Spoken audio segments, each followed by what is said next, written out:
We're coming in hot with inspiring guests, witty banter, and colorful commentary for today's veterans and military community. This is the Tango Alpha Lima podcast. They call me crazy cause I'm facing all my giants. They try to scare me into thinking I can fight it. They tell me I should never even think of trying. But that's just me, I'm gonna live out in defiance. Oh boy, June is here. Welcome to the Tango Alpha Lima Experience Summer Weather Extravaganza. It's gonna be great. You are still here.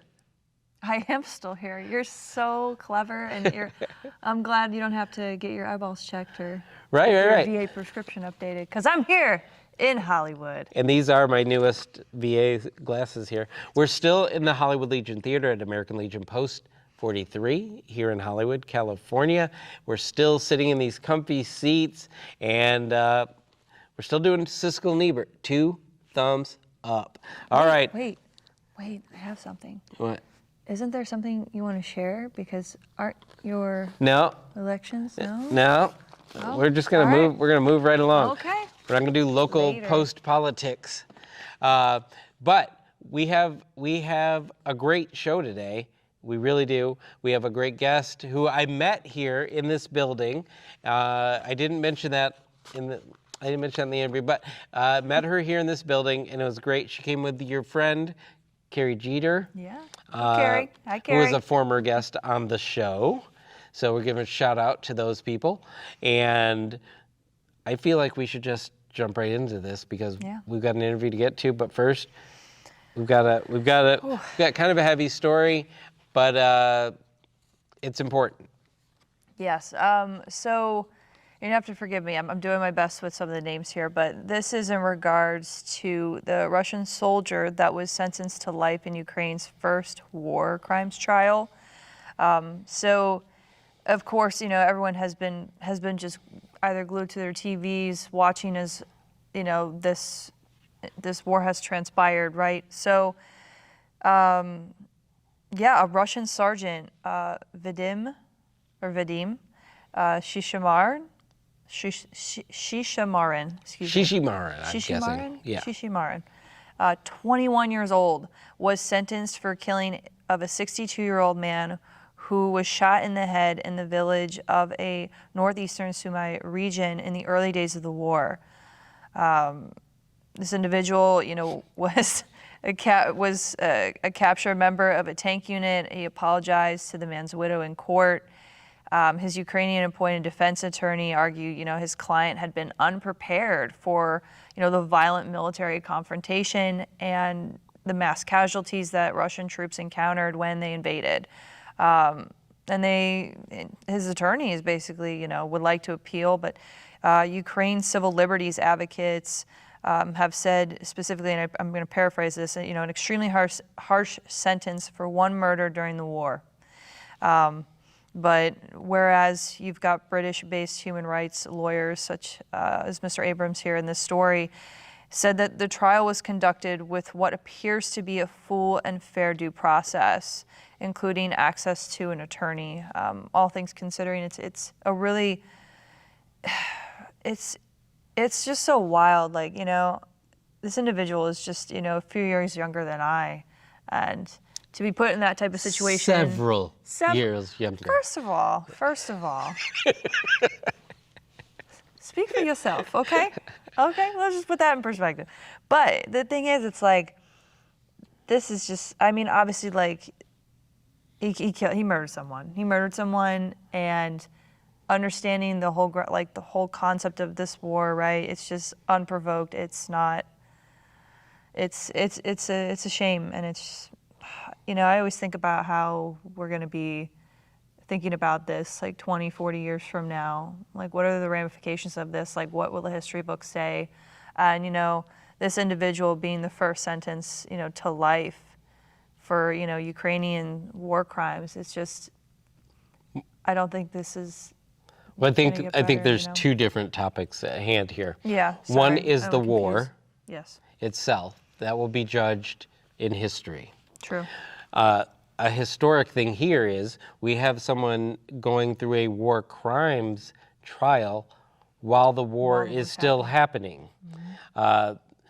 That's kind of a different take on this, and it's warriors have credos, warriors have ethos, and to do this, to just blatantly murder, I believe, a civilian. Yep, a 62-year-old man just in the village is not warrior spirit. That is something brutal, cruel, and now officially a war crime. And it's a shame, really, that a 21-year-old was put into a situation, a scenario, probably some dehumanizing of the enemy, which is what typically happens, and felt some way like this was going to be okay. Yeah. It's definitely not okay. So I mean, I hear about stuff every now and then from warriors of different countries. I get ashamed when it's an American service member that does it, and I'm appalled when any warrior does it, because even our enemies we have a bond with in kind of in what we do. Yeah, it's wild to know that this will not be the first investigation. This will not be the first trial. There's, Ukrainian prosecutors are investigating thousands of potential war crimes right now, and I think that more things will continue to reveal themselves, to include, for example, the maternity hospital that was struck, to Moscow's withdrawal from Kyiv, weeks ago, to mass graves that were discovered in streets, with bodies of towns from, I think it was Bucha, or Busha, excuse me. It's difficult with this many cases that are going to have to go in front of International Criminal Court. It's intense, and I think we have to continue to talk about this. I know that there's also a lot going on in the home front here in the U.S., but internationally, as service members, I think we're all concerned, and we need to continue to be vigilant and understand what's going on, even though it might not be at our front door. So there we go.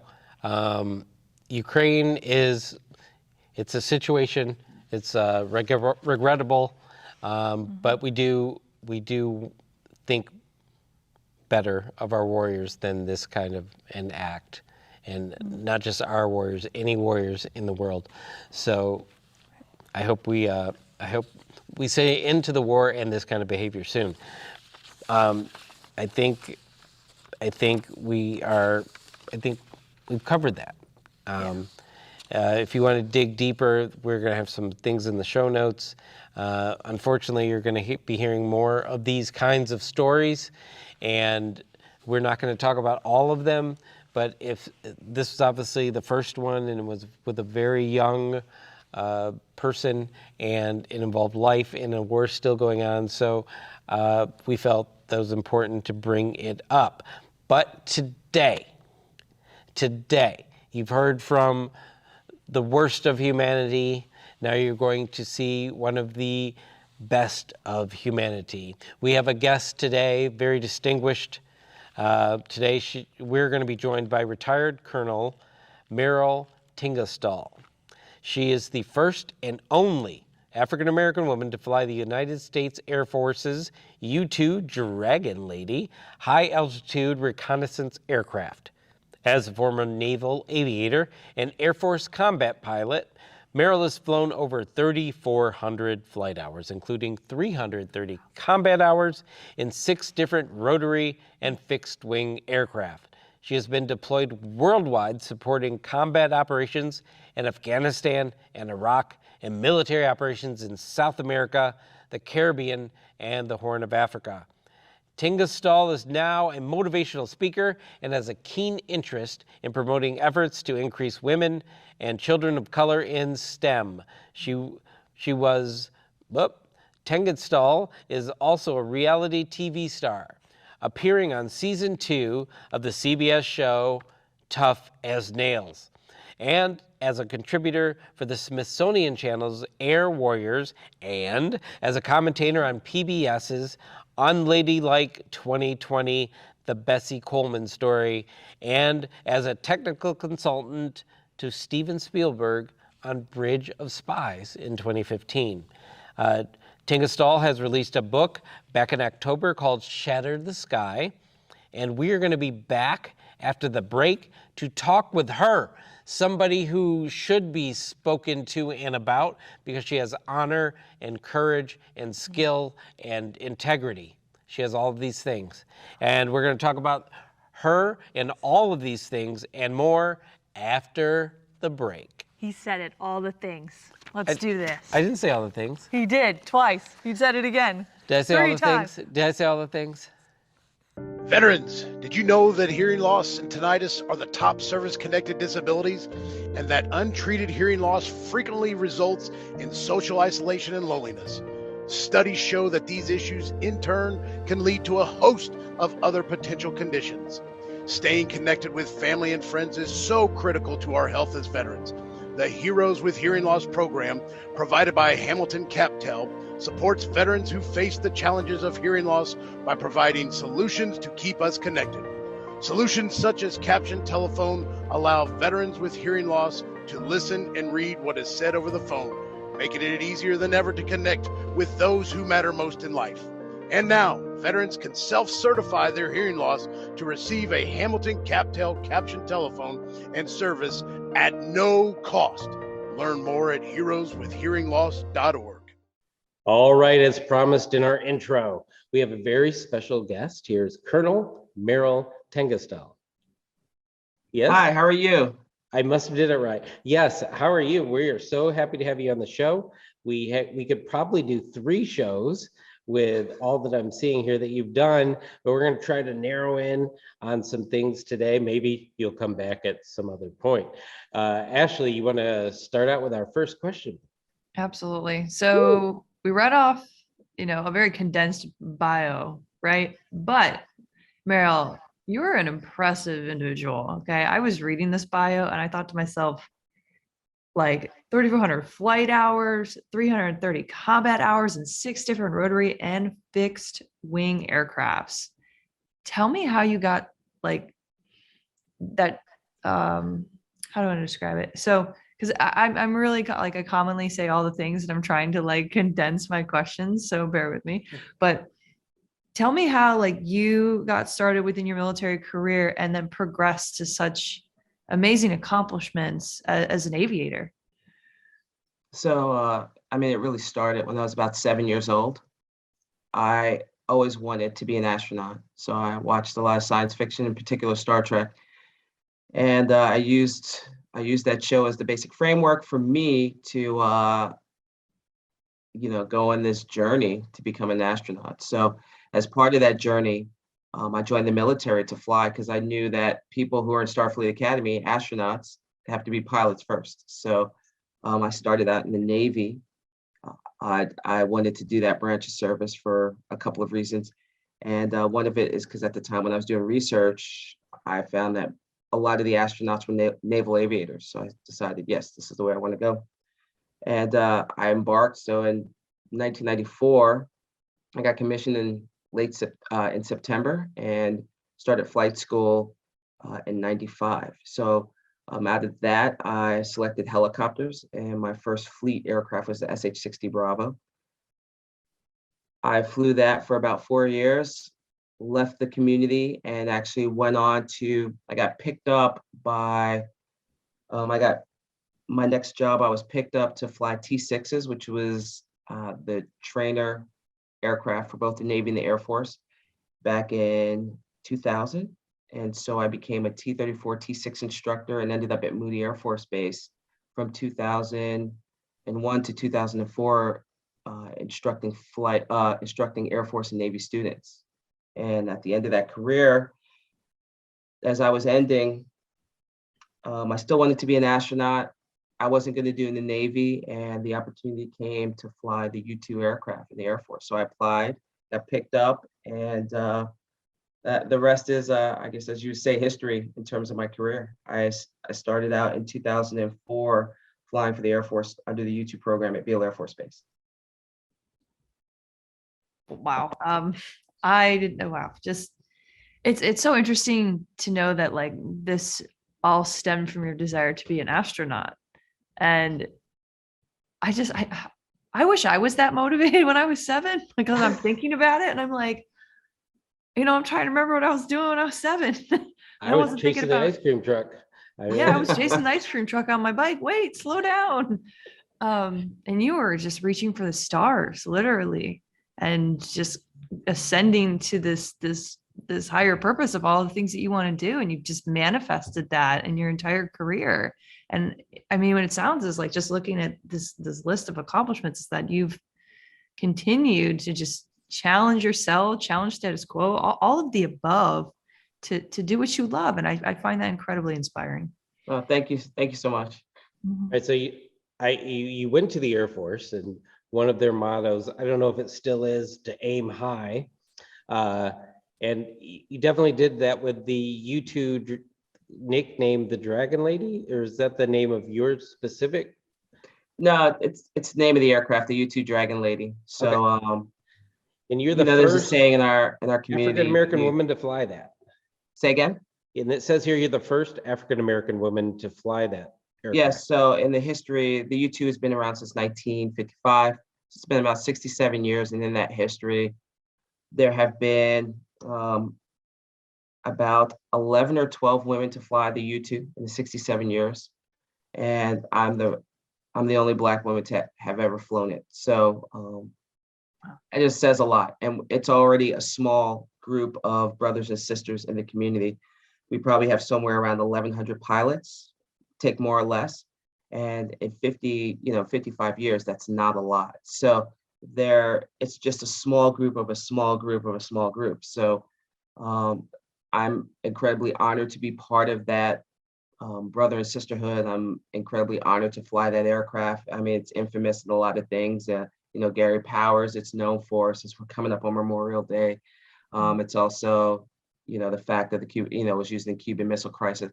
Pretty much, in almost 6.5 decades, it's flown in every major conflict in some capacity, right? So it's an intelligence, surveillance, reconnaissance platform. And, it's just, the men and women are highly professional, great at what they do, and the aircraft just is standing the test of time. So that aircraft has been around for a long time, and it's special because of its ability to fly high altitude, right? Yes, so it flies at high altitudes. It does, just does reconnaissance. I always say it's the angel in the sky, just listening, observing, and providing near-time real information to end users, which is if it's the forces on the ground or other places, to help as part of that chain, military kill chain. So it's great to be part of that. Well, that's awesome. We're really glad that you're up there, or that there are still people up there, and that you were up there. I want to take your military experience, wrap it up, ship it out west to Hollywood, and talk a little bit about some other things that you've done. Now, some people might recognize you from TV appearance. Can you talk about that? Oh, absolutely. A year ago, Tough as Nails aired season 2. So I was a competitor on season 2's Tough as Nails. Tough as Nails is a competition reality show, and they take 12 individuals from all walks of life in the trades, from steel workers to welders to supervisors, and they usually take military backgrounds, the backbone of America, and we all compete as teams and as individuals for prizes. And I was selected out of thousands of people to be on season 2. It was definitely an honor. It was great. It was hard, very hard. And I met some great teammates that we are going to be lifelong friends. So it was it was a great experience, and I'm glad after my retirement life that I was able to do that. it is definitely, shed a lot of light on what I do, and I've been able to ride that wave, so to say, and just make a positive impact in other people's lives about it. So I'm grateful. Now, I'm gonna ask Ashley a question. We've heard of Tough as Nails before, right? Yes, we have. Yes, we Right. have. Did you watch season 3 after you were done, or were you too tired? Oh, absolutely. Yeah, I watched season 1. We had a veteran win. Season 3, a veteran also won. So she's currently, I think she's reservist, but I think she's pulled back a little bit to do some other good things. So Leah did. So, oh yeah, we've talked quite a few times. She's a great person. I haven't met her personally, but we've talked on the phone quite a bit, and she's amazing, outstanding individual. Even though she's in the Army, not gonna hold that against her. She's a No, warrant wait, you said you officer. weren't going to make fun of any branches. Look, yeah, it doesn't happen when you talk with military people. It's gonna come out. Yeah, you're right. You're right. So one day we're gonna all have to meet at Leah's farm Yes. Oh, she has absolutely. so many animals, and they all have With the- fun, quirky names. with the quirky names. Yeah, that was amazing. I recall So- that. She was so excited. Oh my goodness. So Anyway. continuing in the Hollywood side, I'm gonna skip the reading portion of today's show because Ashley's the reader here and I'm the Marine. I can make fun of my own branch all day. You've also done some teaching. You instructed in the Air Force, but you teaching Hollywood. I see you were a technical consultant. So right, so that was back when I was in the military. So about 2004, Bridge of Spies, which Steven Spielberg movie. It was really about focused on the lawyer who, you had Gary Powers that got shot down, and then there was another student that was caught when the wall went up. So it was focused on the lawyer who kind of was brokering the deal to get Gary Powers back. So and it starred Tom Hanks, but part of that, DreamWorks came out to Beale Air Force Base for the last week of filming to do all the U2 shots, and I had the opportunity to be like the face of Beale Air Force Base and interact with DreamWorks, and got to meet Steven Spielberg. We had a little, I don't want to say it wasn't an incident, but it was, for me, it was an awkward moment because I told Mr. Spielberg no twice in a chase car, but it all worked out well. You can find that story in my book, but yes, it was amazing to see this genius at work in his doing his skill, his trade, his craft, right? So it was great to see how he thought. It was great to ask him questions. It was just great to talk to him. His birthday was around that time too, so we celebrated with him by buying him one of those military sheet cakes that you get at the commissary. So he really appreciated that. Winning. Yes. I hope you didn't feed him MREs for his No dinner. MREs, but I'll tell you, Mr. Spielberg is a huge fan of military folks, so he was very gracious and generous. So it was one experience I will never forget. Right. So you not just you didn't just contribute to the screen, you have contributed to people who are a little more advanced in their consumption of entertainment. And for that, I'm going to hand that over to Ashley because she's very Air Force in that regard. All that reading and learning and all that stuff like that. Yeah. Okay, Jeff. All right. Well, that was your attempt at a compliment. I'll accept it. So, so yeah, I'm a pretty avid reader, and unfortunately, have this very philosophic, very studious way about me that Jeff loves to just poke fun at. But obviously, this is you are an incredible human being, and I saw that you're being sought after for motivational speaking, and you're doing all this amazing stuff, and you've written a book, and I'd love to hear more about it so I can add it to my collection of must reads. If you're not watching on YouTube, you're missing the big reveal. Yeah, so October of last year, I came out with a book called Shatter the Sky. What going to the stratosphere has taught me about self-worth, sacrifice, and discipline. And basically, it talks about my life from growing up as a girl in the Bronx to wanting to become an astronaut and embarking on this journey and setting my own way, and just learning that to really sum it up, to be successful is really, you have to embrace who you are and be yourself and be authentic in everything you do. That helps you through your journey. It helps you be a leader that gets their people and able to lead people in an effective manner.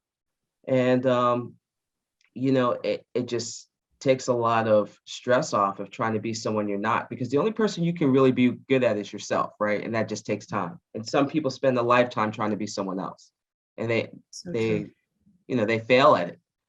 And you know but being yourself, it has those things where people challenge you, make fun of you, and try to make you feel that you're a one-off or you're different. But over time, you have to embrace those differences and make those work for you and develop your own way and your own swagger about it.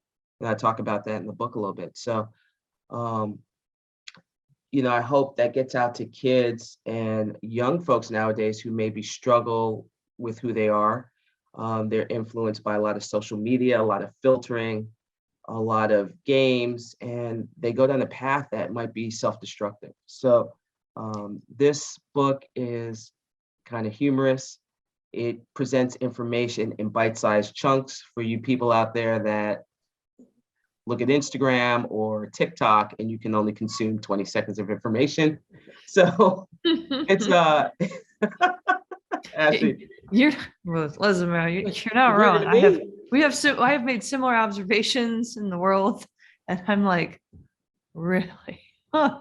The Colonel yes. called me out. Come on. Yes. Come on. So it has that type of format, but it's also humorous in it. I think the reader, as the reader, you'll walk away with some good life lessons and some, tools that you might put in your toolbox, So Right. I find that just to be so important. As you mentioned, we live in a day and age where there's this constant compare and contrast, yes. and we're only seeing the positives and the things that we want people to see. And I do believe that, look at our youth, right? But like mental health and like that's on a decline for a lot of our youth, right? And I'm really excited to one, read your book, and two, know that it's going to get in the hands of, children and young adults who you're going to motivate to aim high. I'm really excited for you. Writing a book is, I can only imagine what that process is. And then when you get to the final product and then it's out there, and you must have such just pride in all of the things that you've done, and you've have shared nothing but very like humility and just so humble about all these accomplishments. So Colonel, I need you to just be like, I'm awesome. Just say it. I want to hear it. I want to hear it. Like, I'm awesome. Doing it all. Look, first of all, there's one thing about pilots. There's nothing short of ego when you deal with a pilot. So so yeah, I know. I know I'm way cool. I keep looking off camera a little bit because my cat just puked. I don't know if you caught that. The joys of the joys of felines. That's just podcast life. I mean, yeah, that is podcast life. Usually he's sitting on my lap because he's like pet me, and you could hear him purring into the mic. But no, I think the stuff I've done is amazing. There are times I wake up and I go, wow, I'm living my best second life right now. So, next Monday I turn 51. And, at 50, people are like, oh, you're over the hill. And I always say, I'm over one hill, but I'm ready to climb the next one. Oh, ooh, I like that. I like that a lot. So that's how I look at life. Like, there's challenges. Let's go for this next hill. Let's do it. So Merrill, I've done not even a fraction of this, and I say I'm awesome all the time. So you go ahead and feel free to brag on yourself and do what it is you got to do. Now, Ashley brought up a good point about you influencing the youngins of America today. Can you tell us about the work you're doing with STEM and and and increasing education? So, so for me, I mean, yes, the youth. This book that I have, and you can buy it on Amazon or order it on demand at Target and other and Barnes and Nobles. You know, it's I am a sailor, so never forget that. So I talk like a sailor at points in this book. So don't give this book to your 8-year-old. Then there might, I might get some reviews that are less than a 3. And but I do work. I So other than speaking at schools, on request, depending on the school, and I can't do all of them, but I pick and choose. Especially if I'm doing a speaking engagement in another location, I'll try to do something virtual. I do a lot of personal training. So I got certified as a personal trainer once I retired. I did not go to the airlines after. It's just something something I never wanted to do. I love all the heavy guys out there that do transport and all that stuff, but it just wasn't me. And through training and personal training and fitness, I try to motivate people. If you look at my Instagram accounts or my TikToks, you'll see me in the gym quite a lot. Like I'm a gym rat and I get paid for it. But what I love to do is I love to get young kids, especially kids in high school. I like to train with them, and then I like to get in their head at that point, and then we have these very candid conversations about their life, where they're going. So I enjoy that. I've had quite a few teenagers who have been my clients, and the one that I really enjoyed the most was he was about 12 or 13 when I first met him, and he was with me for a couple of years, but he suffered from things like anxiety. He was just really in his shell and kind of struggling, and we did a lot of boxing, and that kind of brought him out, and he started blossoming into this great young man. And I mean, now he's 17 and stuff, moving on. So I like to do that. I like to talk to the youth. Yesterday in the news we had some tragic events that happened in Texas, and I don't know what's going to happen. I don't know what the forensics on that is about this particular individual, but we got a lot of kids that are lost, and COVID that has isolated them has not helped at all. And these kids who are teetering on the edge, they're falling off. So like how, I was thinking about this morning, how as older people, older generations, the Gen Xers, the Gen Zers, how do we use our platform or use what we do to help mentor and reach out to these people that are on the edge?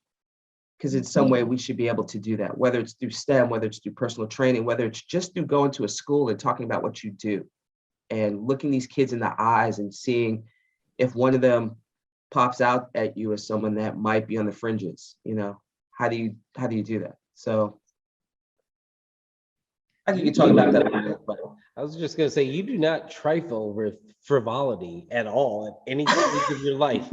I mean, you're personal training, but you're saving a generation while you do it. It's like you don't just personal train. Hey, I just felt like working out and getting paid. No, there's a bigger plan, and I appreciate the breadth of your why, because that stuff motivates you and inspires others. So you are contributing to saving a generation just by having such a strong and clear why about you. That's my biggest takeaway from this. I'm giving away the takeaway. We normally talk about what you have implanted in us after you're gone, because we don't want to blow up a pilot's head too much. But but I feel okay telling you that that notion of the why, I'm finding as a common thread through a lot of people who do great things.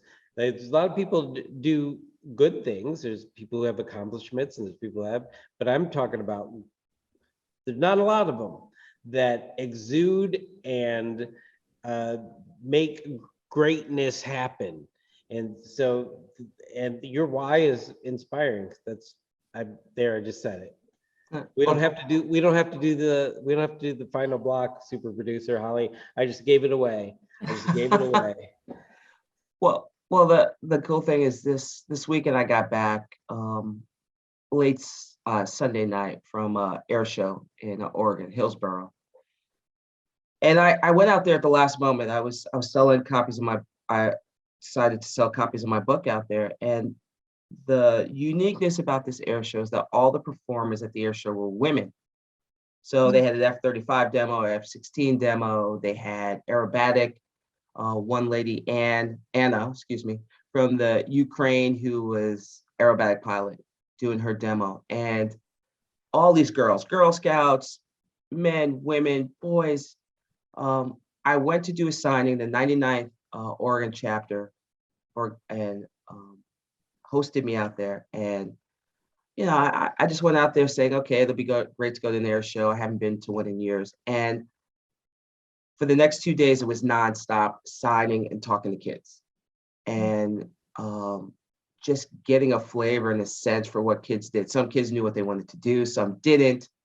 Some were, taking a trip to the academy. And the feedback that I got, one lady, she had her daughter, who is from Ethiopia, who she was like, thank you so much. She's always wanted to be an astronaut. And she saw you in Tough as Nails. And like, I'll probably make a post about it because the feedback was so touching. And I'm like, that's what this is about, right? It's not about selling my books, which was really awesome, which I did love. And, but it was also about like outreach and reaching out to people. So yeah, it was a good day. Ashley, you got anything to wrap up your I know you have 8,000 questions. I have so many things. You know what she right hasn't said, Merrill? She hasn't peeled back the onion yet on you. Listen, I have my turn of phrases and I adore them. And you're just jelly that my stuff is great and people adore me. Thank you. Especially that person in the mirror every morning. She loves you most. She does. That's absolutely right. Because that's absolutely right. But Merrill, yeah, I'm listening to you. I'm inspired. I know that you're going to continue to change a generation and inspire, you're going to inspire men and women, a lot of little girls to be the best version of themselves and to step out of that comfort zone and pursue the thing that sets their souls on fire. And you are you are a testament to hard work, discipline, making it happen. And yeah, you're awesome. You're amazing. You actually inspired Ashley to say a compliment that didn't involve high speed, low drag. So I want to thank you for that. I'm trying to keep some of my army drag. I'm trying to keep some of it out. Okay. Trying to be kind. I don't want to take any more slack for being an army gal. So before you leave us, where you mentioned the Instagram and the TikTok, I'm sure super producer Holly's going to have those in the notes, but what is your @ name? Okay, so I always say my home platform, like my home base of platform is Instagram. So I'm Dragon Lady 788. So we talked about the aircraft we called the Dragon Lady because the difficulties, I didn't get into it too much, difficulties and challenges to land the aircraft. So we always say you fight the dragon to dance with the lady. So it's the thing. So Dragon Lady 788, 788Y, because that's my pilot number. So I'm the 788th YouTube pilot.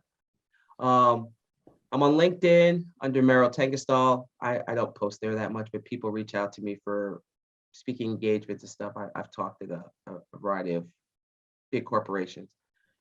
And then Facebook, Merryl Tengesdal. And then I have a YouTube channel, but I just post things sporadically on there. I do not have Twitter. Sorry, guys. I cannot micro tweet stuff. Same. Thank you. That's so refreshing. People who don't have one, and I'm like, no. I don't. Fire. I'm okay. Thank you. I don't have the bandwidth. I will be a hot wreck if I got on Twitter. Plus, it's the worst And of then humanity. I have a TikTok account, Merryl Tengesdal. So if you want to see me dance poorly or do things with my kids, I have a TikTok.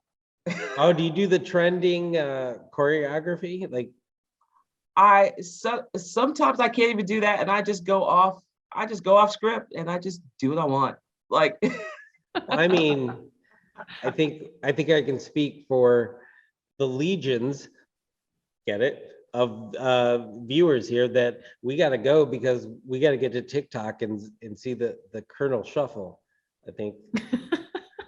you'll see me dance a little bit, and yes. So TikTok, but Instagram is really where I reside. So I love All right. the people there.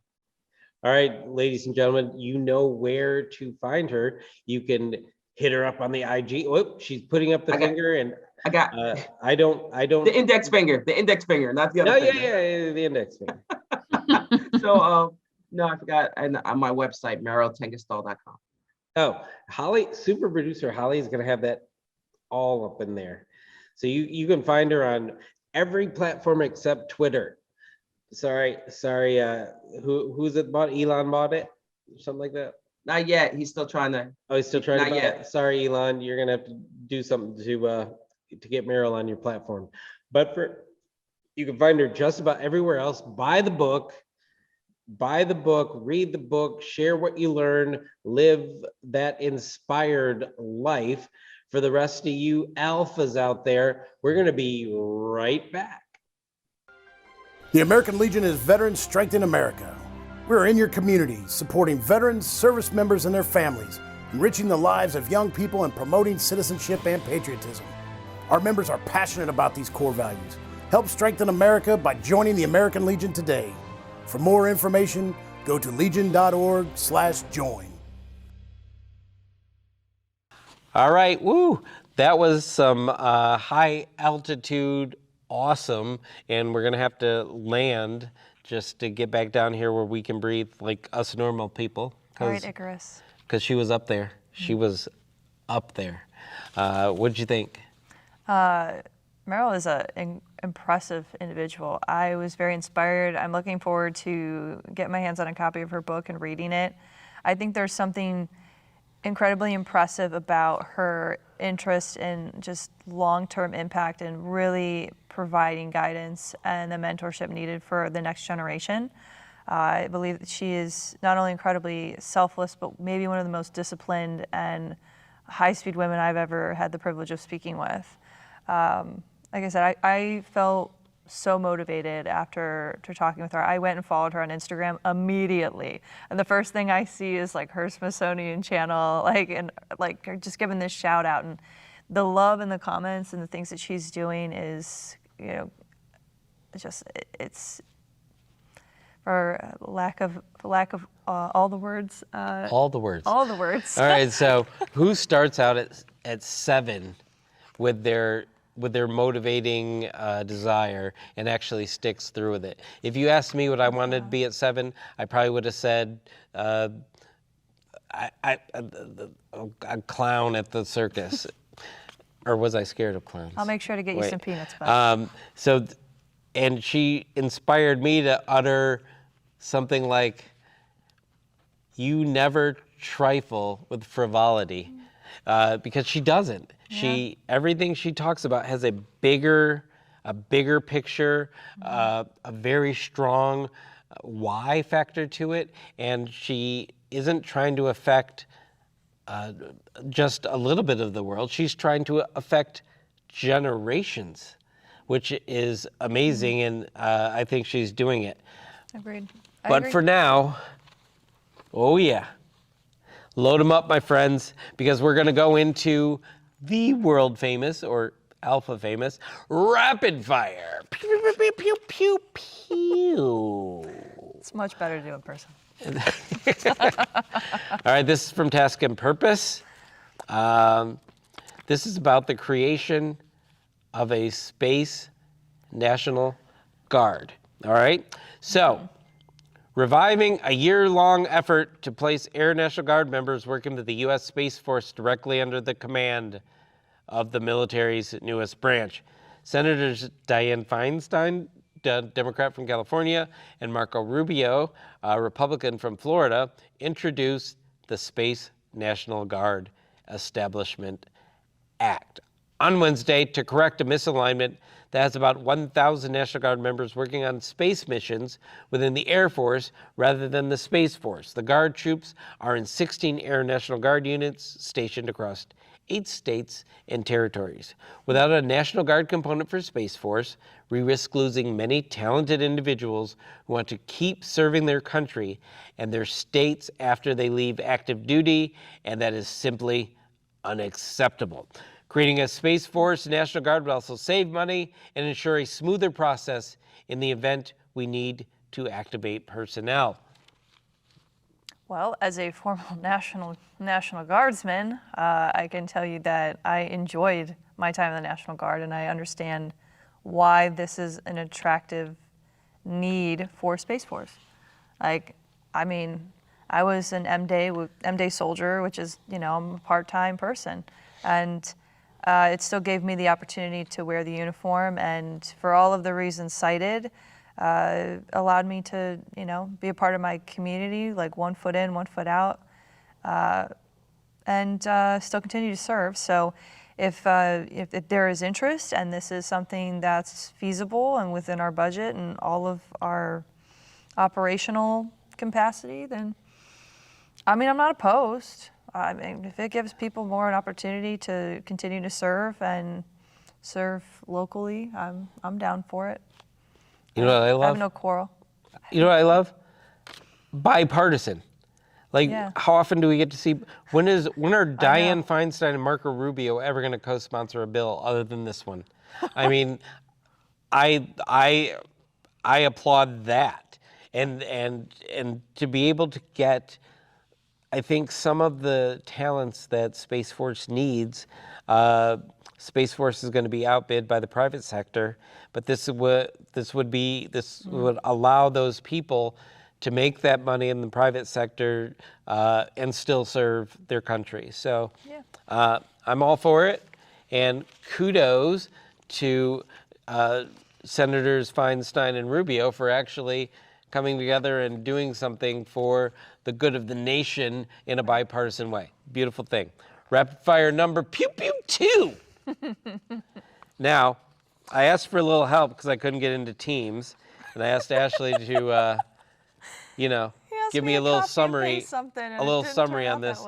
It's basically 2 pages, so I'm not going to read all of it because this is rapid fire. Such a good story. This isn't a long missile campaign, so we're going to go with why Marines love silky shorts. Oh, wait.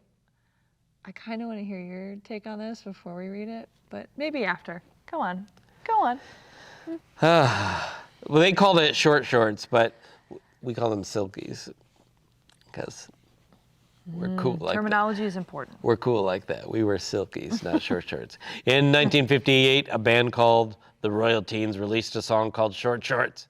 And while the lyrics were at that time geared towards women in tiny jean cutoffs, it may as well have been the anthem of the United States Marine Corps. Since the 1970s, Marines have donned uncomfortably short shorts during their workout regimes. Known then as Ranger panties. Can we say that here? Ranger panties? These incredibly small drawers were first issued to the U.S. Army Rangers as part of the PT uniform, hence the adorable moniker. Ranger panties are silky smooth, wrote Adam Clark Estes, who reviewed them for Gizmodo.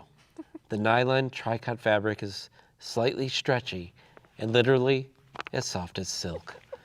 Unlike real silk, the lightweight fabric is extremely breathable. The shorts are also extremely short with just a 2-inch inseam. Now I'm going to you want my take? Well, sure. I guess I put it in here. I should be fully prepared for your response. I mean, I'm not going to... These should never be worn without an undergarment. If you are a person who is anatomically capable. Let's just say that. Oh my God. A 2-inch inseam is not a lot of room for error. And unfortunately, I have seen some Marines who should not be wearing these without undergarments, exercising in these without undergarments. Marines, I don't think they're part of. I don't think they're part of the uniform anymore. So here's the thing. So as of 2011, silkies had been banned for wear during physical training. While there was a spark of hope for the illustrious return as the Corps tested new physical training uniform options in April of 2021, it doesn't seem likely that the Ranger panties will ever again be standard issue. So, obviously, you know, there's still preference and they can be some comfortable workout gear for those select and few who choose. Oh yeah, because when we were rucking, and super producer Holly, I'm sure she's going to put this picture up. When we weren't rucking. No. When we were talking about people rucking at the Boston Marathon, our former co-host and national judge advocate, Mark Seavey, wore the silkies. Wow, America. Yeah. They were all American, and Holly can't stop putting it up on the screen. It's just, they were. It's a lot of. They were it's a lot of leg and it's a very patriotic a lot of leg, shorts. a lot of blinding leg. Let's Yes, just say we that. could see him across the field. It was true story. So how do you feel about the silkies? Nope, you don't need to read any more facts. How do you feel about the silkies? Listen, I own a pair. I think they're really comfortable. I don't mind running in them, but I would not wear them without something underneath. Like, it's just, don't set yourself up for failure like that, okay? I mean, I think they're comfortable. I think that when, like, obviously when you were doing the Army physical fitness exam and stuff, obviously that's not something you want to be wearing. And so holding your legs to do sit-ups, it's just not. I think the quote in the article was like unsightly and unbecoming or something like that, and it's just like, I could see why. All I know is those Marines and silkies stole a lot of your girlfriends for a reason. Oh my gosh. Yeah, You're so I said extra. it. I said it. You're so extra. All right. Oh, I took your ending away. I know. So you can do it by memory. All right, Ashley, take us out. All right, so it's time, Alphas. So please subscribe to our podcast wherever you are listening to podcasts, on YouTube, Spotify, Stitcher, wherever you're getting your podcasts. Check us out and continue to leave us a 5-star rating, preferably. So leave us a rating, and also know that you can suggest a guest, and we do have a link that's located on our website for any recommendations you may have, and that's at Tango Alpha Lima / what is it? It's suggest a guest. Just go to Tango Alpha Lima. Go to Tango it's on the Alpha. page. It's on the page. You don't have. It's the whole thing's there. All right. I just want everybody to know that was Ashley off script because I took it, and she still got through that. It's amazing. I know. I'm an impressive human being. Not as impressive as Merrill, but yeah. Or as one might think of themselves. But Alphas, you are impressive. You are amazing, and we always appreciate you. Spread the word, share the word. Let's make this the #1 podcast of the American Legion. Wait, we're already that. We're already that. We are the #1 podcast of the American Legion. Let's aim for bigger. Let's aim for bigger goals, and we want to take all of you with us. We can't wait till a little later in the summer when we see a bunch of you at convention. I hope we have some surprises for your caps. I'm just going to leave it at that, and that will identify you as alphas, the alphas that you are. Yep, I just put someone on blast in front of the world, so if they're not there, you can ask me who to blame. All right, alphas, thank you so much. And with that, I'm going to declare this super high altitude reconnaissance version of a show mission complete.